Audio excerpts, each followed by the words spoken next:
వలన మీ అందరికీ మన ప్రభువును రక్షకుడైన యేసుక్రీస్తు పరిశుద్ధ నామమున ఉదయకాల శుభం తెలియజేస్తూ, దేవుని యొక్క మహాకృపను బట్టి దేవుడు ఇంతవరకు మనందరినీ కాచి కాపాడి సజీవులుగా ఉంచి ఉదయకాలాన్ని దేవుడు మనకు అనుగ్రహించాడు. దేవుని స్తోత్రం చెల్లిస్తూ చేరవచ్చు మీ అందరినీ దేవుడు దీవించి ఆస్వాదించును గాక. చదవబడిన వాక్య భాగంలో మనం చూసినట్లయితే ఇక్కడ ఒక మాట ఉంది. 12వ వచనంలో, అప్పుడు సమూయేలు ఒక రాయి తీసి మిస్పాకును షేనుకును మధ్య దాన్ని నిలిపి, ఇంతవరకు యెహోవా మనకు సహాయం చేసినని చెప్పి దానికి ఎబెనెజరు అనే పేరు పెట్టాను. ఎబెనెజరు అనగా కింద ఉంటుంది సహాయపు రాయి, ద స్టోన్ ఆఫ్ హెల్ప్ అంటాం. కనుక ఈ యొక్క రాయి అంటే రాళ్ళు ఏంది, రాళ్ళకు పేరు పెట్టమేంది అనుకుంటా ఉంటాం.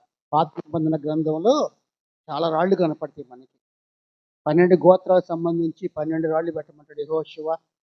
అలాగనే మనం చూస్తే యాకోబు అయితే ఆయన తల కింద ఒక రాయి పెట్టుకొని ఆ చీకటి పడిందని చెప్పి ఆయన అక్కడ ఆ ప్రాంతంలో మరి నిచ్చెన మీద, ఆకాశానికి నిచ్చెన మీద దేవతలు దిగుతూ ఉంటే ఇది దేవుని స్థలము, దేవుని మందిరం అన్నాడు, బేతేల్ అనే మాట. అట్లా ఒక్కొక్క రాయిని మనం అంటే పూజ చేయటం అని కాదు, ఆరాధించడం కాదు, ఒక చిహ్నం, గుర్తు అన్నమాట.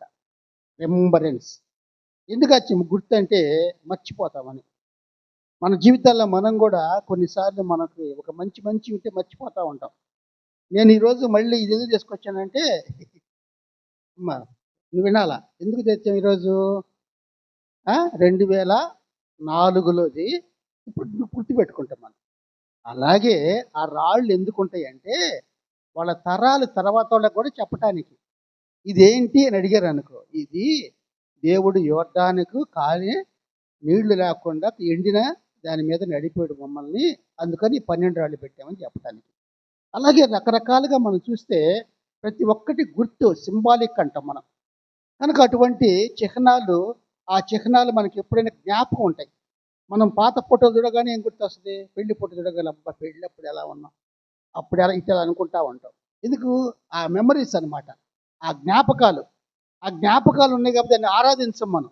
అలాగే రాళ్ళు కూడా అంతే, ఆరాధించాం. కనుక ఇక్కడ ఎబెనెజరు అనే మాటకి ఏమని అర్థం అంటే సహాయపు రాయి అని అర్థం. కనుక ఈరోజు మనం చూసినప్పుడు ఈ వాటిలో సహాయపు రాయి మన అంశం. అయితే ఈ హిబ్రూ భాషలో ఎబెనెజరు అనే మాటకు అర్థం ఏంటంటే ఎబెన్ అంటే రాయి అని అర్థం. ఎబెన్ అంటే రాయి. ఇంకో మాట ఎజర్, ఇంకో మాట ఉంది ఎబెన్ అని. ఎజర్ అంటే సహాయము. రెండు కలిపి ఎబెనెజర్ అంటారు. ఎబెనెజర్ రెండు పదాలు అయ్యి. 2 పదాలకు అర్థము రాయి, సహాయము. ఏ సహాయము? రాయి వలన సహాయము దాని. కనుక ఎబెనెజర్ అనే మాట అన్నట్టుగా మనం చూస్తున్నాం.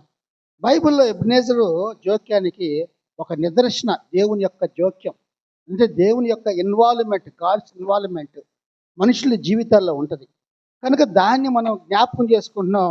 కనుక అది మనం ఎప్పుడైతే ఒంటరిగా ఉంటామో, ఒంటరిగా ఉన్నప్పుడు అది మన భౌతిక గుర్తుగా మనకు కనిపిస్తుంది, భౌతికంగా బయటికి కనిపిస్తూ ఉంటుంది. కనుక ఈరోజు ఎబెనెజర్ గురించి మనం చూస్తే అది చాలా ఆధ్యాత్మికమైనదిగా మనం చూస్తూ ఉన్నాం. ఎందుకు ఆధ్యాత్మికమైందంటే మనం చాలా రాళ్ళ గురించి మనం చూస్తూ ఉన్నాం. ఆదికాండం 28వ అధ్యాయం మనం చూస్తే, ఆదికాండము 28వ అధ్యాయము 11, 18 వచనాలు మనం చూస్తే, యాకోబు పొద్దుంచి ఒక చోట చేరి, ఎక్కడి నుంచి వెళ్ళాడు యాకోబు? తన అన్నని మోసం చేసినట్టుగా మనప్పుడు తల్లి అంటది, మా సహోదరి ఇంటికి పోలే అంటే అప్పుడు పోయేటప్పుడు పొద్దుగుంకింది. ఆ పొద్దుగుంకినప్పుడు ఆ దారిలో అక్కడే పండుకోవాలనుకున్నాడు. ఒక రాయిని తలగడ చేసుకొని అక్కడ నిద్రపోతాడు. ఆ నిద్రపోయినప్పుడు అక్కడ ఏమైంది? దేవత నిచ్చెన, ఆకాశానికి ఒక నిచ్చెన వేసింది, భూమి మీద నుంచి ఆకాశానికి. దేవదూతల పైకి కిందకి దిగుతూ ఉంటే నిద్రపోయాడు. ఆ కళ వచ్చిన తర్వాత అప్పుడు అనుకున్నాడు, ఇదేంటి కళ అనుకుంటే అప్పుడు దేవుడు మాట్లాడతాడు, నువ్వు పండుకున్న స్థలము పరిశుద్ధ స్థలం అంటాడు. కనుక అప్పుడు దానికి బేతేల్ అని పేరు పెట్టి, బేతేల్ అంటే దేవుని మందిరం అని అర్థం. కనుక ఆ రీతిగా ఒక రాయి అక్కడ గుర్తుంటుంది. అలాగే 18 చూడవచ్చు, 18 కూడా అమ్మ. అలాగే యెహోషువ గ్రంథంలో కూడా 4వ అధ్యాయము 8-9 వచనాలు చూస్తే, యెహోషువ గ్రంథంలో యెహోషువతో యెహోవా దేవుడు చెప్పింది ఏంటంటే, వారు ఇశ్రాయేలు గోత్రము లెక్క చొప్పున యోర్దాను నడుమ నుండి 12 రాళ్లను తీసి తాము బస చేసిన చోటుకి తెచ్చి అక్కడ నిలువబెట్టిరి. 12 రాళ్ళు, 12 గోత్రాలు. 12 గోత్రాలు అంటే ఇశ్రాయేలు గోత్రాలు 12, యాకోబు సంతానం 12 మంది. ఆ 12 గోత్రాలు. కొత్త నిబంధనకు వచ్చేళ్ళకి 12 మంది అపోస్తలులు. ఆ రీతిగా దేవుని యొక్క మాటలో మనం చూసినప్పుడు ఇక్కడ 12 రాళ్ళు పెట్టినట్టుగా మనం చూస్తా ఉన్నాం. అలాగే దాన్ని గుర్తుగానే 12 గోత్రాలకి దాని గుర్తుగా ఏలియా కూడా. మొదటి రాజుల గ్రంథం మనం చూస్తే రాజుల మొదటి గ్రంథము 18 అధ్యాయంలో ఏలియా అక్కడ ఇశ్రాయేలు 12 గోత్రం సూచిస్తూ 12 రాళ్లను ఉపయోగించి అక్కడ ఆయన ఏం చేస్తాడంటే బలిపీఠ పునర్మించాడు. పాడైపోయిన బలిపీఠాన్ని తిరిగి పునర్మించాడు, కట్టాడు. ఎన్ని రాళ్లతోటి? 12 రాళ్లతోటి. ఎందుకు 12 రాళ్ళు అంటే ఇశ్రాయేల్లో 12 గోత్రాల గుర్తించి రాళ్ళు అలాగా.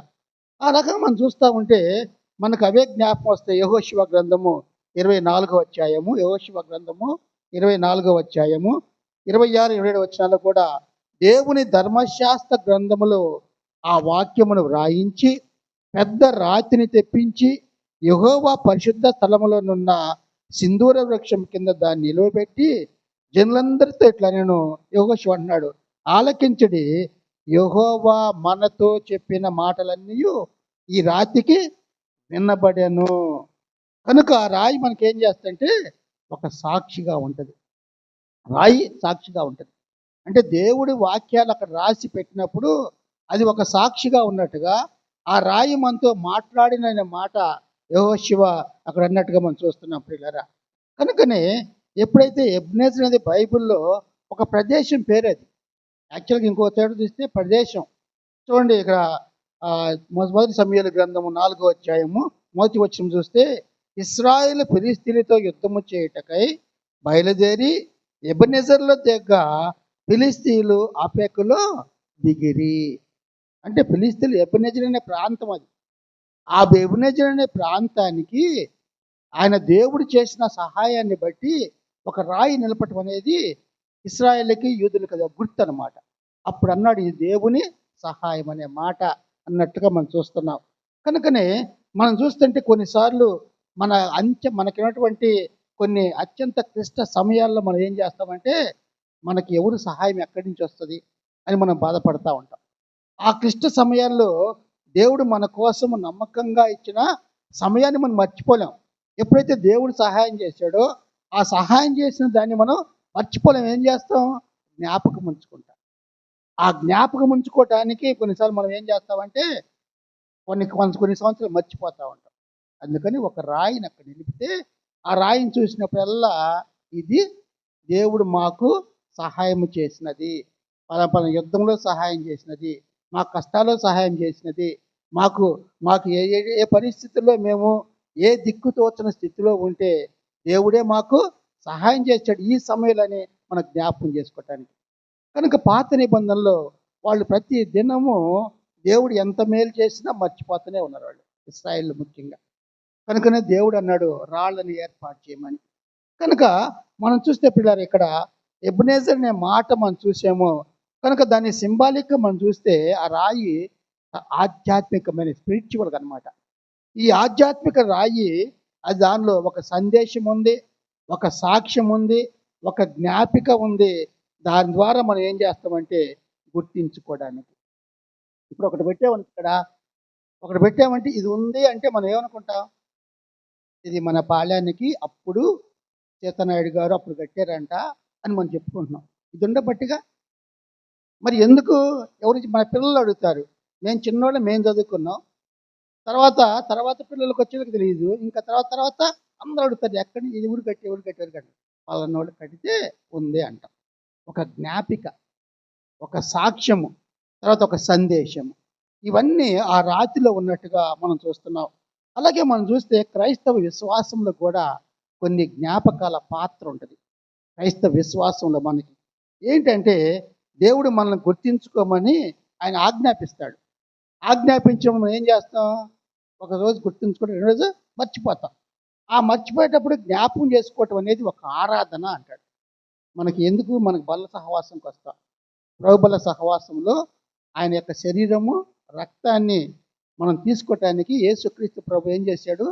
ఆ రాత్రి తను అప్పగింపబడిన రాత్రి ఒక రొట్టె ఎత్తుకొని దాన్ని విరిచి కృతజ్ఞత చెల్లించి, ఇది మీ కొరకైన నా శరీరము, నన్ను జ్ఞాపకం చేసుకుంటకు తిరిచాడు. జ్ఞాపకం, రిమెంబరెన్స్. ఆ జ్ఞాపకం అనేది ఎందుకంటే ఎప్పటికీ మర్చిపోకూడదు అంతే. కనుక ఈ పాత్ర నా రక్తం అయిన క్రొత్త నిబంధన, దీనిలోని త్రాగున్నప్పుడల్లా నన్ను జ్ఞాపకం చేసుకోండి. అప్పుడు మనం జ్ఞాపకం చేసుకుంటాం నెలకు ఒకసారి. కొన్ని సంఘాల్లో ప్రతి వారం వేస్తారు, మనం నెలకు ఒకసారి ఇస్తాం. ఎందుకంటే ఆ రీతి కన్నా యేసయ్య నా కోసం కలువరి శిలువలో మరణించాడు. ఆయన మరణించాడు కనుక ఆయన శరీరము రక్తం ద్వారా నేను ఏం చేస్తాను? మనం పాలిభాగస్తులుగా ఉంటాను.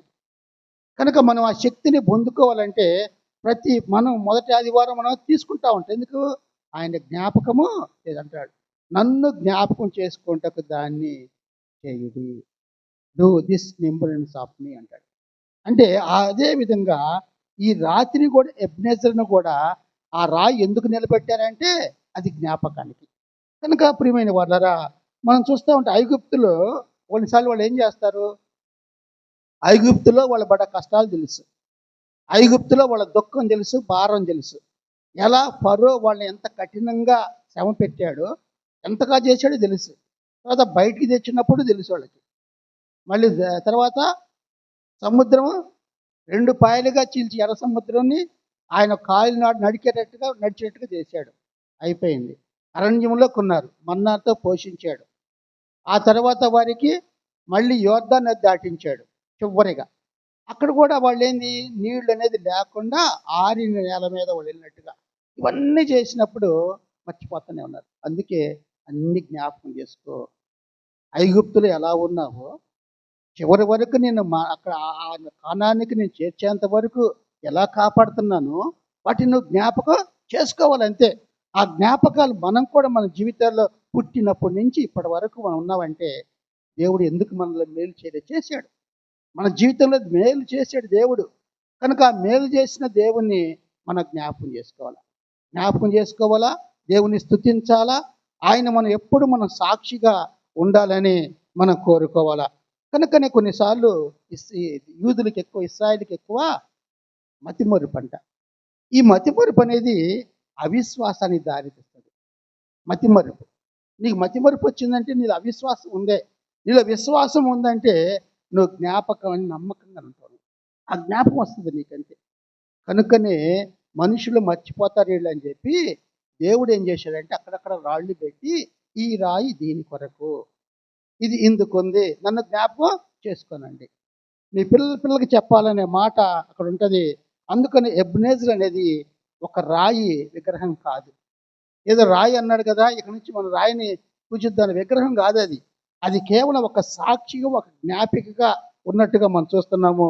కనుక ప్రియమైన వాళ్ళరా, మన జీవితంలో ఈ రాయి ఎబ్నేజర్ అనేది ఒక మెమోరియల్ స్టోన్, జ్ఞాపకార్థమైన రాయిగా ఉందంతే. మనం సమాల తోటికి వెళ్తాం, మన బంధువులు, మన ప్రియమైన వాళ్ళు మరణించిన తర్వాత మనం ఏం చేస్తాం? రాయి ఉంచుతాం. ఎందుకు? జ్ఞాపకార్థంగా. ఆ రాయి అక్కడ ఉంటేనే మనకు పోయి ఇది మాది, మా నాన్నది, మా అమ్మది, మా వాళ్ళదని చెప్పేస్తాం మనం అంతే. అలాంటి జ్ఞాపకాలు మనకి. కనుక ఎందుకు మర్చిపోకుండా, మర్చిపోతే మతిమరుపు వస్తే అవిశ్వాసం ఉంది నీలో ఎప్పుడైతే నువ్వు జ్ఞాపకం ఉంచుకున్నావో నీలో నమ్మకం ఉంటుంది, విశ్వాసం ఉంటుంది అని తెలుసుకోవాలా. కనుకనే సమూయేలు మొదటి గ్రంథం 7వ అధ్యాయము, సమూయేలు మొదటి గ్రంథము 7వ అధ్యాయము చూస్తే 7వ అధ్యాయంలో 2వ వచనంలో మందసము కిర్యత్యారీములో నుండిన కాలము 20 సంవత్సరములాయను, ఇశ్రాయేలందరూ యెహోవాను అనుసరింప దుఃఖించుండగా. వాళ్ళకి ఇప్పుడు గుర్తు వస్తుంది. అంటే ఎప్పుడైతే ఒక కష్టం వస్తుందో, ఆ బాధ వచ్చినప్పుడే వాళ్ళ దుఃఖం వస్తుంది. అప్పుడు ఎక్కడున్నారు వాళ్ళు? ఆ కిర్యత్యారీము అంటే యెరూషలేముకు 10 మైళ్ళ దూరంలో ఉండేది. కనుక ఆ ప్రాంతంలో ఉన్నప్పుడు వాళ్ళు ఎప్పుడైతే ఆ మాట అన్నారో, అక్కడ మనం చూస్తే మనకి ఏ జ్ఞాపకం వస్తుందంటే, అక్కడ 3వ వచనంలో సమూయేలు ఇశ్రాయేలందరితో ఇట్లనెను, మీ పూర్ణ హృదయముతో యెహోవా యొద్దకు మీరు మళ్ళుకొనియెడల. మీకు దుఃఖపడుతున్నారు, దుఃఖపడేది ఎంతవరకు? ఏదో కష్టం వచ్చింది, ఆ కష్టం తీరేంత వరకు దుఃఖపడతారు. ఆ కష్టం తీరిన తర్వాత మళ్ళీ మర్చిపోతారు. మళ్ళీ తప్పు చేస్తుంటారు. కనుక మీరు దుఃఖపడటం కాదు. మీరు చేయాల్సిన పని ఏందంటే, మీ పూర్ణ హృదయముతో యెహోవా యొద్దకు మీరు మళ్ళుకొని ఎడల దేవుని వైపు మళ్ళుకోవాలా. మీరు ఇంకా ఆ ఆషేరు దేవతల్ని, అన్య దేవతల్ని మీరు విగ్రహారాధన చేస్తున్నారు. అటువంటిది కాదు మీరు.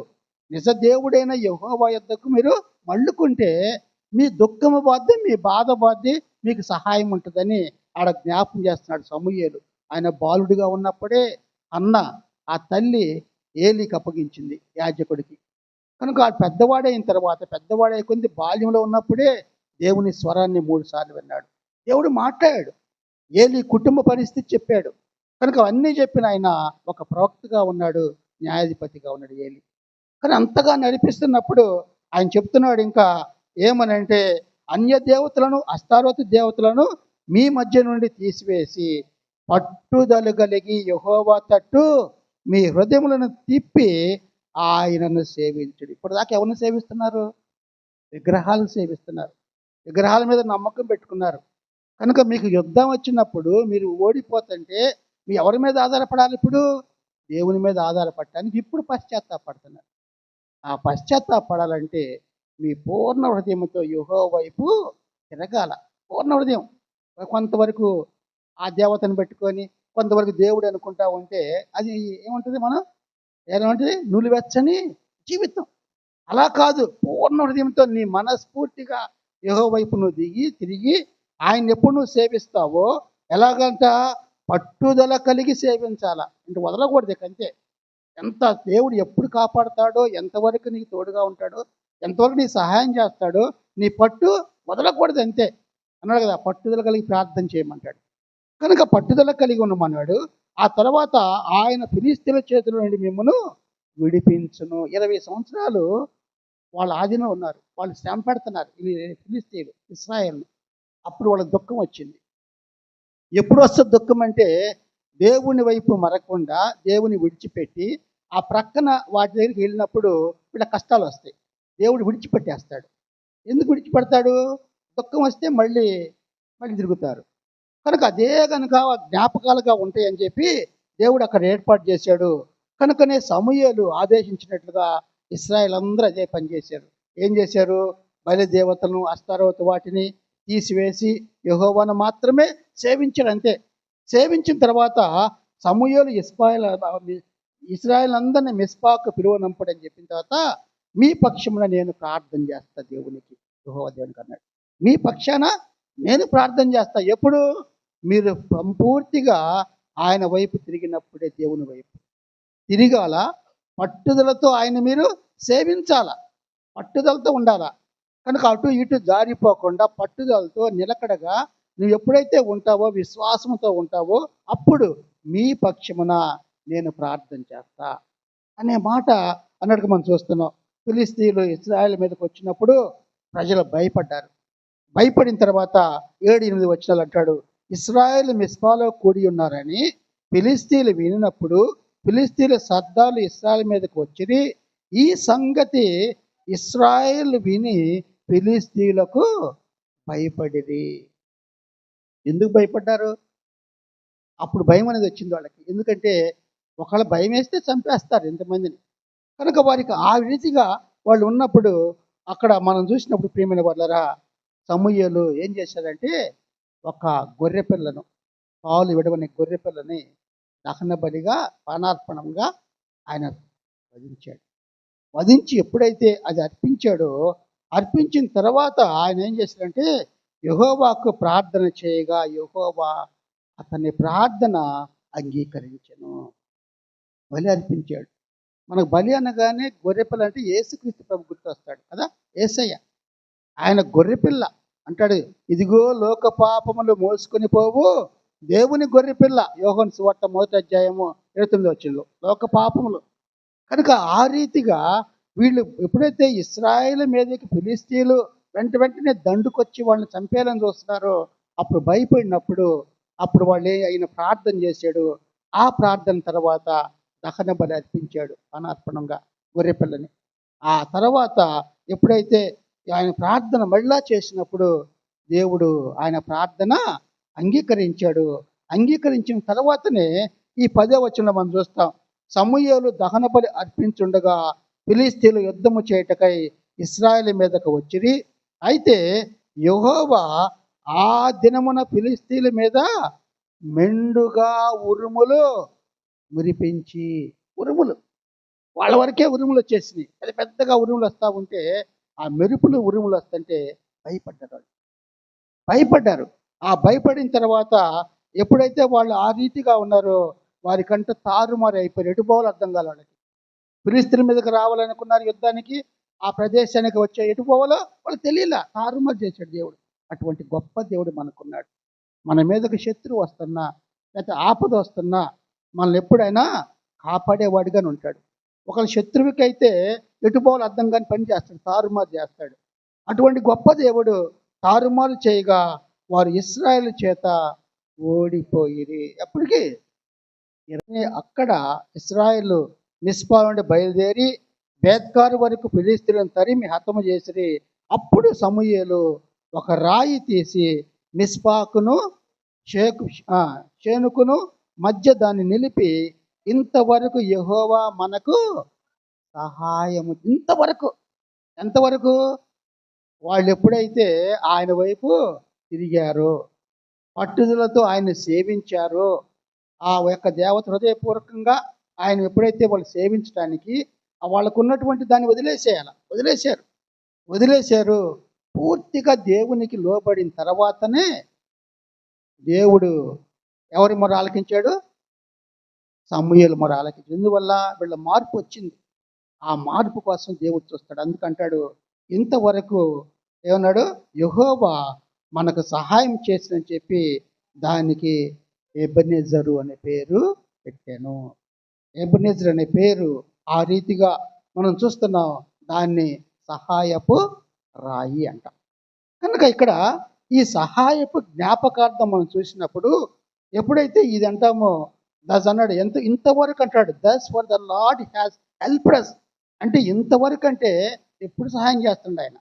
ఇప్పుడు దాకా మనం సహాయం చేస్తూనే ఉన్నాడు. జ్ఞాపకం చేసుకోవాలి. ఎక్కడి నుంచి? ఐగుప్తు నుంచి వాళ్ళని కానాను వరకు తీసుకొచ్చినప్పుడంతా దేవుని మర్చిపోయారు వాళ్ళు ఒక్కోసారి. కనుక ఇంతవరకు మనం సహాయం చేశాడని ఆ రాయి నిలిపింది. ఎందుకంటే వీళ్ళ తరం కాకపోతే నెక్స్ట్ తరం ఒక్కొక్కరు జ్ఞాపకం చేసుకుంటా ఉంటారు. ఓహో, దేవుడు ఇంత గొప్ప కార్యాలు చేశాడా, మా పితరులకు ఇంత చేశారా అని చెప్పుకోవటానికి అది ఉన్నట్టుగా మనం చూస్తున్నాం. కనుక నీ కష్ట సమయాల్లో ఆయన మన ఎల్లప్పుడూ సహాయం చేస్తాడు దేవుడు. అంతే. కీర్తనకాడు అంటాడు 46వ కీర్తన 1వ వచనంలో అంటాడు, 46వ కీర్తన 1వ వచనంలో, దేవుడు మనకు ఆశ్రయమును దుర్గమునైనాడు, ఆపత్కాలములో ఆదుకొను సహాయకుడు అయినాడు అంటాడు. ఆపత్కాలంలో ఆదుకొని సహాయుడు ఎవరంటే సహాయకుడు దేవుడే. కనుక సహాయకుడై ఉన్నాడు. కనుక అటువంటి నమ్ముకుని దగ్గర వస్తుందో, ఎప్పుడు మనకు వ్యాధి వస్తుందో, ఎప్పుడు మనకు దుఃఖం వస్తుందో, ఎప్పుడు మన కుటుంబ పరిస్థితులు బాగలేవో ఆ సమయంలో మనల్ని ఆదుకొనే సహాయకుడు ఆయనే. అటువంటి సహాయకుడు మనకు ఉన్నాడు. కనుక దేవుని వాగ్దానం మనము మర్చిపోకుండా ఏం చేయాలా? జ్ఞాపకం చేసుకోవాలా. జ్ఞాపకం చేసుకుంటా నా కష్టంలో, నా వ్యాధిలో, నా దుఃఖములో, నా యొక్క అన్నింటిలో నాకు సహాయం చేసే దేవుడు ఉన్నాడు అని ఆయన వైపు చూడాలి. ఆయన వైపు చూస్తే మన సహాయం జరుగుతుంది.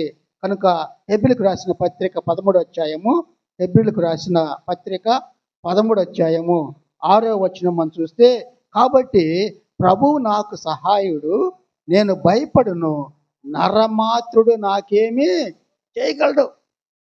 మనుషులు మనల్ని ఏం చేయలేరు. ఎందుకంటే దేవుని హస్తం ఎప్పుడు మనకు తోడుగా ఉంటుంది, మన సహాయకుడు.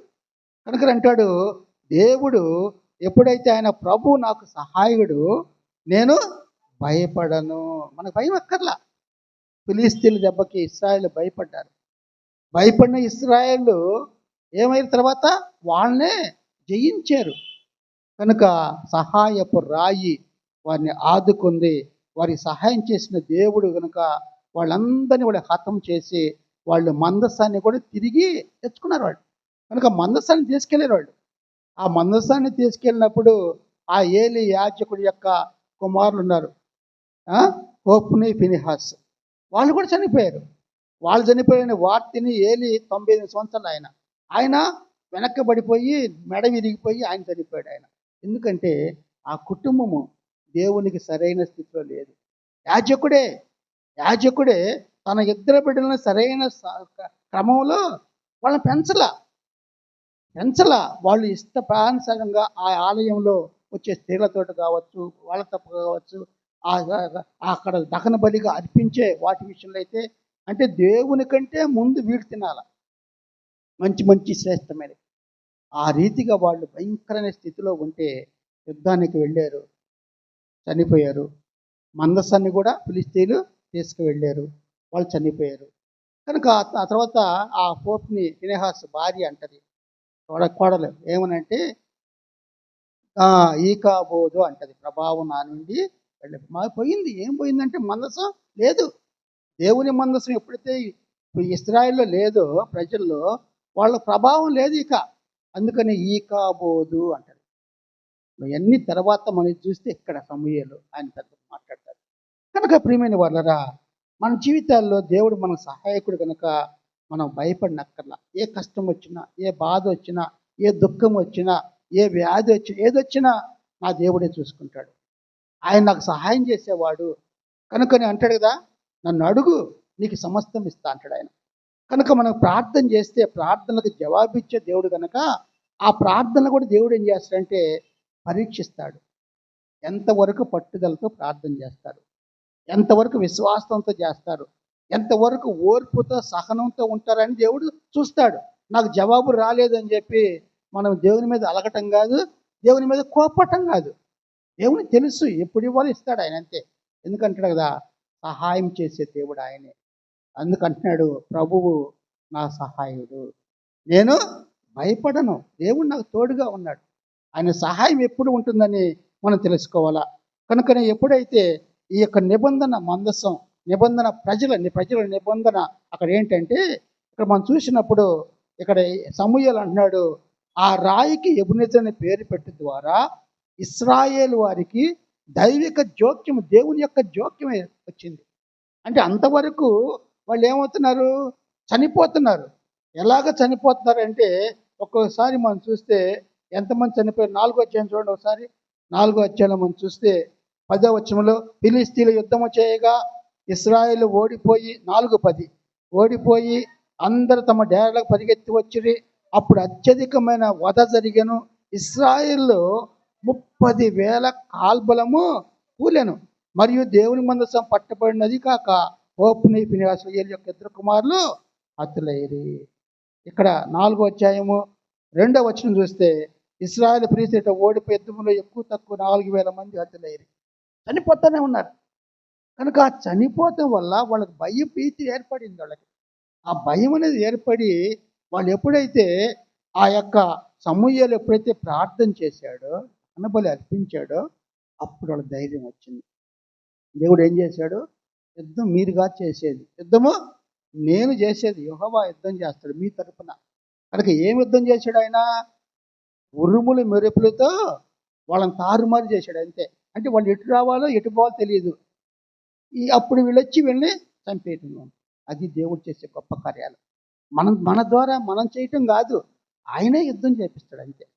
కనుక అటువంటి గొప్ప దేవుడు మనకున్నాడని మనం తెలుసుకోవాలా.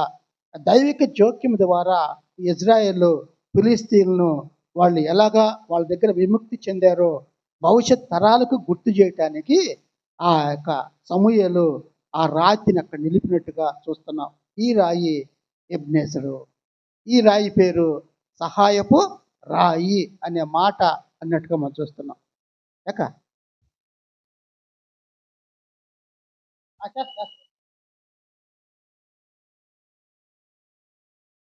అమ్మా ఇక్కడ రెండోది ఇంకోటి చూస్తే వేదాంత ప్రాముఖ్యత థియలాజికల్ చూస్తే ఒకసారి మనకి ఏం కనిపిస్తుంది అంటే, ఈ దేవుని వ్యక్తిగత ప్రమేయము మన జీవితాల్లో ఎప్పుడు ఉంటుంది అంటే, దేవుడు జోక్యం చేసుకోకపోతే మనం సాతాను చేతిలో పడిపోయి నరకానికి వెళ్ళేంత వరకు చేస్తాడు.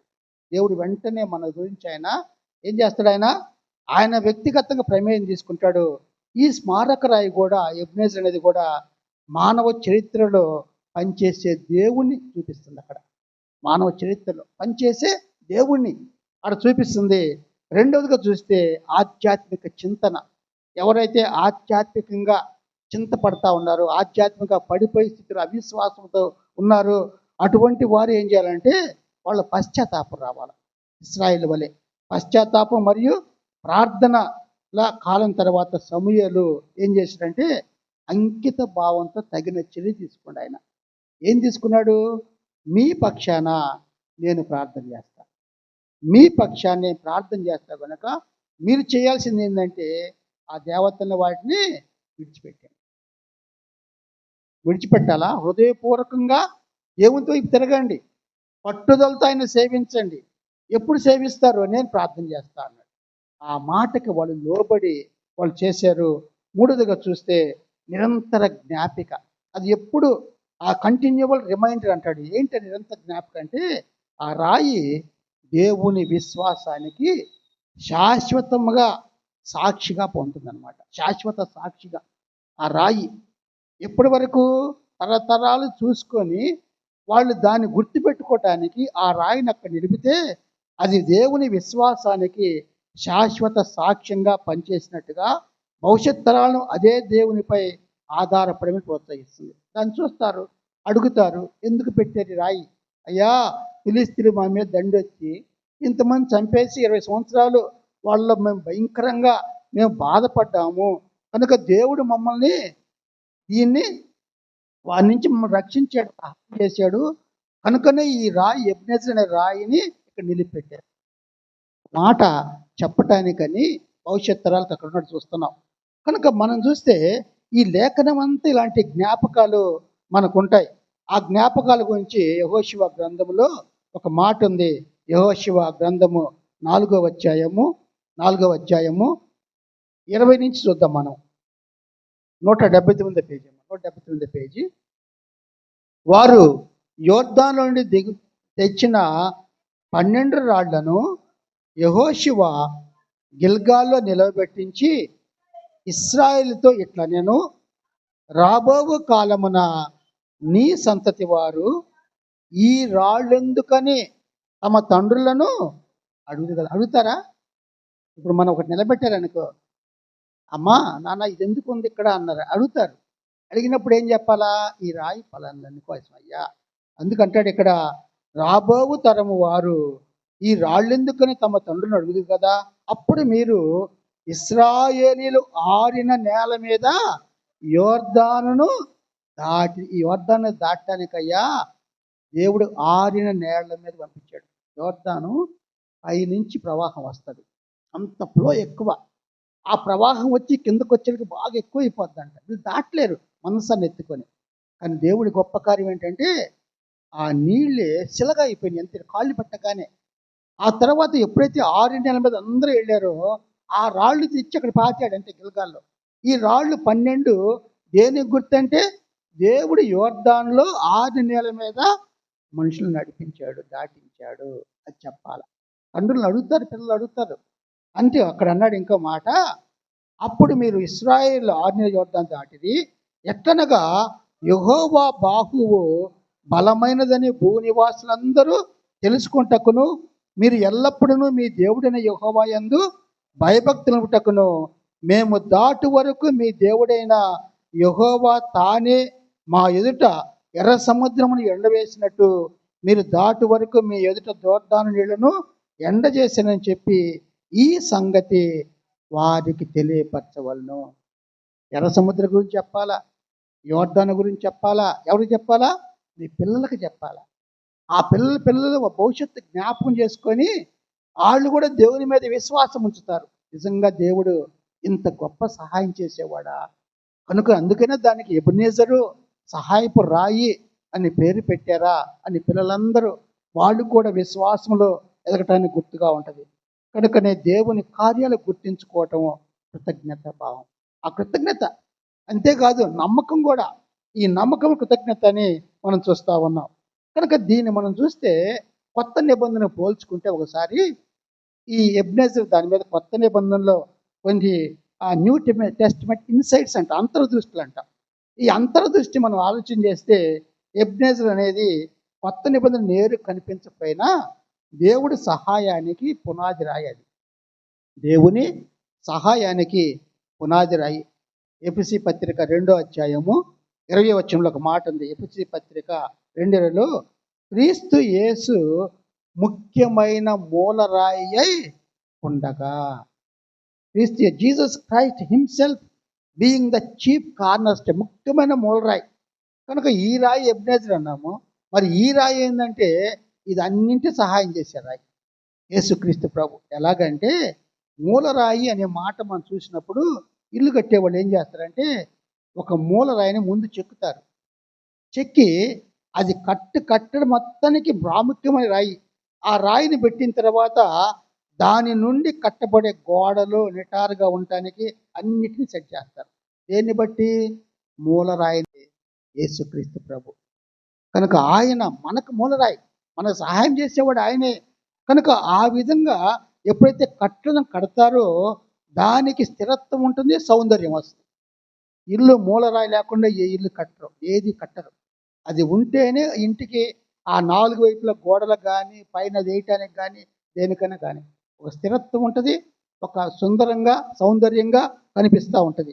కనుకనే పేతురు రాసిన పత్రికలో అపొస్తలుడైన పేతురు రాసిన పత్రికల మొదటి పత్రిక 2వ అధ్యాయము 6వ వచనం మనం చూస్తే, ఇదిగో నేను ముఖ్యమును ఏర్పరచబడినదియు అమూల్యముగా మూలరాతిని సియోనులో స్థాపించి ఉన్నాను. అమూల్యమైన మూలరాతిని సియోన్ అంటే యెరూషలేములో స్థాపించి ఉన్నాను. ఆయన యందు విశ్వాసం ఉంచువాడు ఏ మాత్రము, ఎవరి మీద? మూలరాయి అయిన యేసయ్య యందు విశ్వాసం ఉంటే ఏమాత్రం సిగ్గుండదు, మనకి అవమానం ఉండదు, ధైర్యంగా ఉంటాం మనం.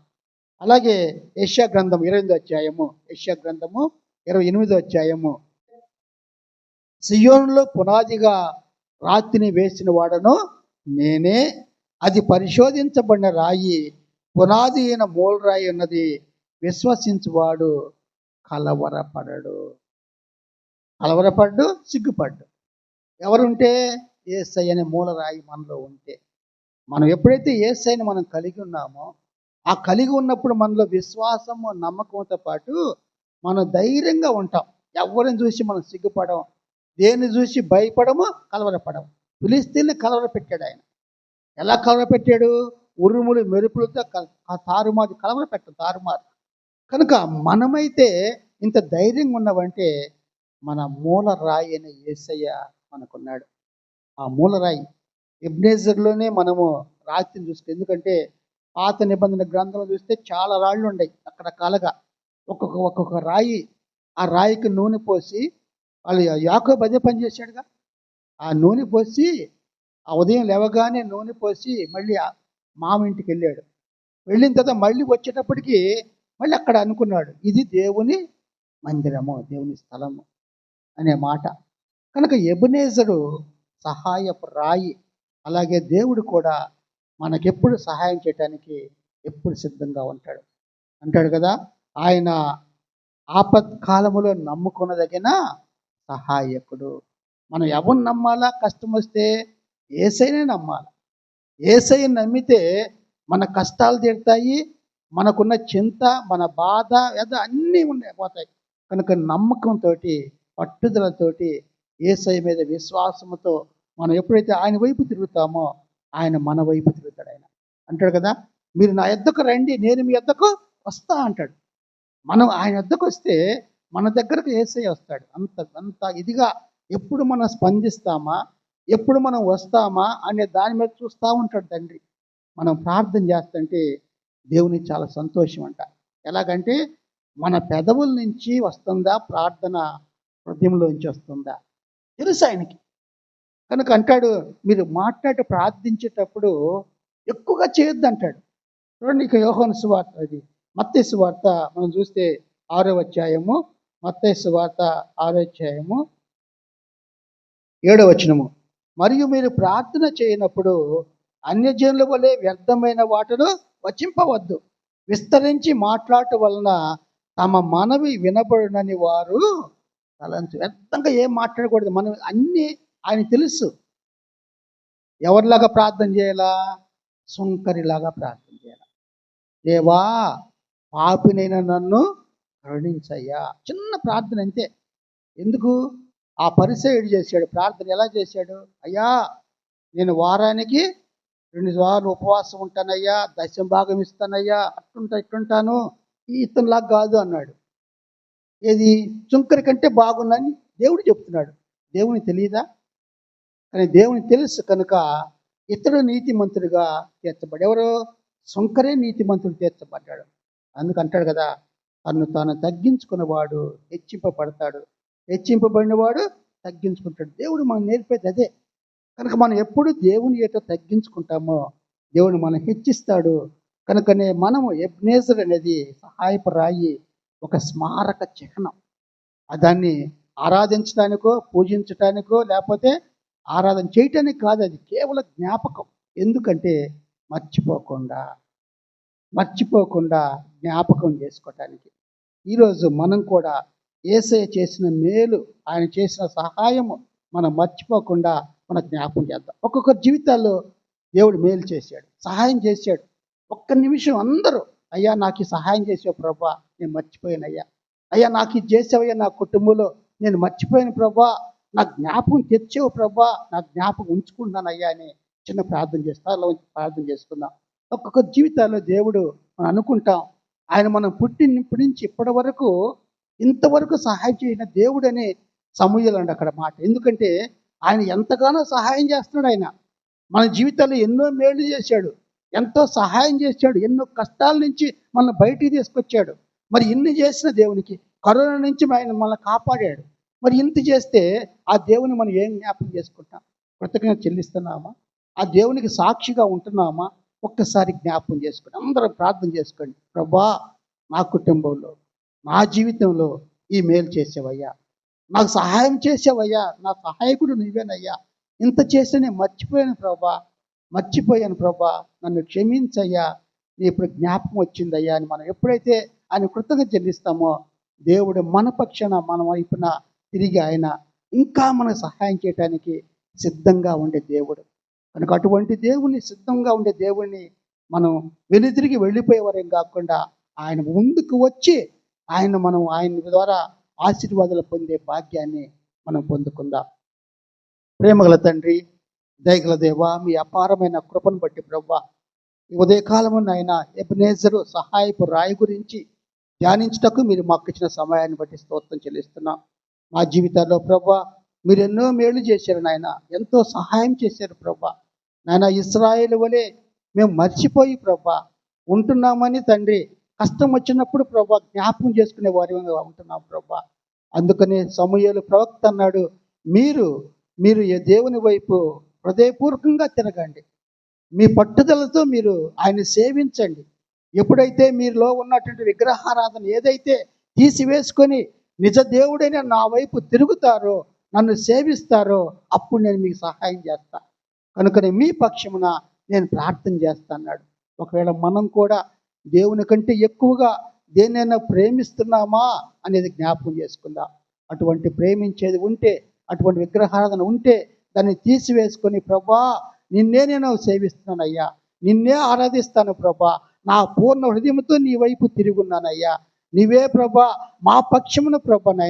నాయన తండ్రికి ప్రార్థన చేసే దేవుడు నువ్వు కనుక నాయన మా కుటుంబ సమస్యలు, జీవిత సమస్య అన్ని ప్రభా నాయన మీ సహాయం వల్ల నేను ఇంకా ఉన్నతమైన స్థితిలో మేము ఉండటానికి మమ్మల్ని దీవించయ్యా. ఎంత మీరు చేసిన గొప్ప కార్యములను బట్టి నాయన మేము సాక్షులుగా ఉండే భాగ్యము మాకందరికి అనుగ్రహించమని వేడుకొంటున్నాం. చేరి వచ్చిన బిడ్డలందరినీ ప్రభా మీరే జ్ఞాపకం చేసుకోండి ప్రభా. మీ కృపలో వారిని వద్దులు చేయండి ప్రభా. అనారోగ్యముగా, అస్వస్థగా నాయన కుటుంబంలో ఉన్నటువంటి పరిస్థితులను బట్టి, నాయన అనారోగ్యాన్ని బట్టి ఏ పరిస్థితుల్లో బిడ్డలు బాధపడుతున్నారో మీకు తెలుసు నాయన. అటువంటి వారందరినీ మీరే దర్శించి నాయన మీ గాయపడినస్తం వారి మీద ఉంచి వారిని స్వస్థపరిచి, ఆ కుటుంబాల్లో ఉన్నటువంటి నాయన ఏదైతే సాతాను బట్టి చిక్కులున్నాయో నజరేయుడైన యేసు నామమున ప్రభా మీరే వారిని విడిపించి ఆ కుటుంబాల్లో శాంతిని, సమాధానం అనుగ్రహించి ఆ కుటుంబాలు తండ్రి మీలో ఇంకా ఎదిగి మీకు సాక్షులుగా నాయన వాడుకునేకుంటాం ప్రభా. ఉదయకాలం ఇంకెవరైతే ప్రభా నాయన తండ్రి మీకంటే ఎక్కువగా దేన్ని ప్రేమిస్తున్నారో మీకు తెలుస్తండి.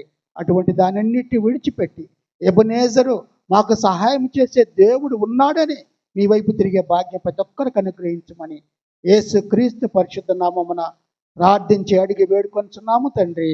ఆమేన్. పరలోకమందున్న మా తండ్రి, మీ నామం పరిశుద్ధపరచబడుగాక, మీ రాజ్యం మాకొచ్చుగాక, మీ చిత్తం పరలోకమందేలాగు అలాగే భూమి యందు నెరవేరునుగాక. మా అనుదిన ఆహారం నేడు మాకు దయచేయము, మరణస్థులను మేము క్షమించిన ప్రకారం క్షమించము, మమ్మల్ని శోధనలోకి తేక కీడుని తప్పించము. ఎందుకంటే రాజ్యము, బలము, మహిమ నిరంతరం మీరై ఉన్నారు తండ్రి. మన పరమ తండ్రి అయిన దేవుని ప్రేమయు, కుమారుడును రక్షకుడైన యేసుక్రీస్తు కృపయు, పరిశుద్ధాత్మ దేవుని అన్యోన్య సహవాసము, ఆదరణ, ఎబెనేజరు సహాయపు రాయి ప్రభా ఏ రీతిగా ఇశ్రాయేలుకు తోడుగా ఉండి నాయన జయం అనుగ్రహించిందో అలాగే నాయన మీ సహాయం వల్ల ప్రతి ఒక్కరికి తండ్రి నాయన మీరే తోడుగా ఉండి ఆ కుటుంబాలను దీవించమని, ఇప్పుడు ఎల్లప్పుడూ ఆ కుటుంబాలకి మీరే తోడుగా ఉండమని వేడుకొనుచున్నాము తండ్రి. ఆమెన్.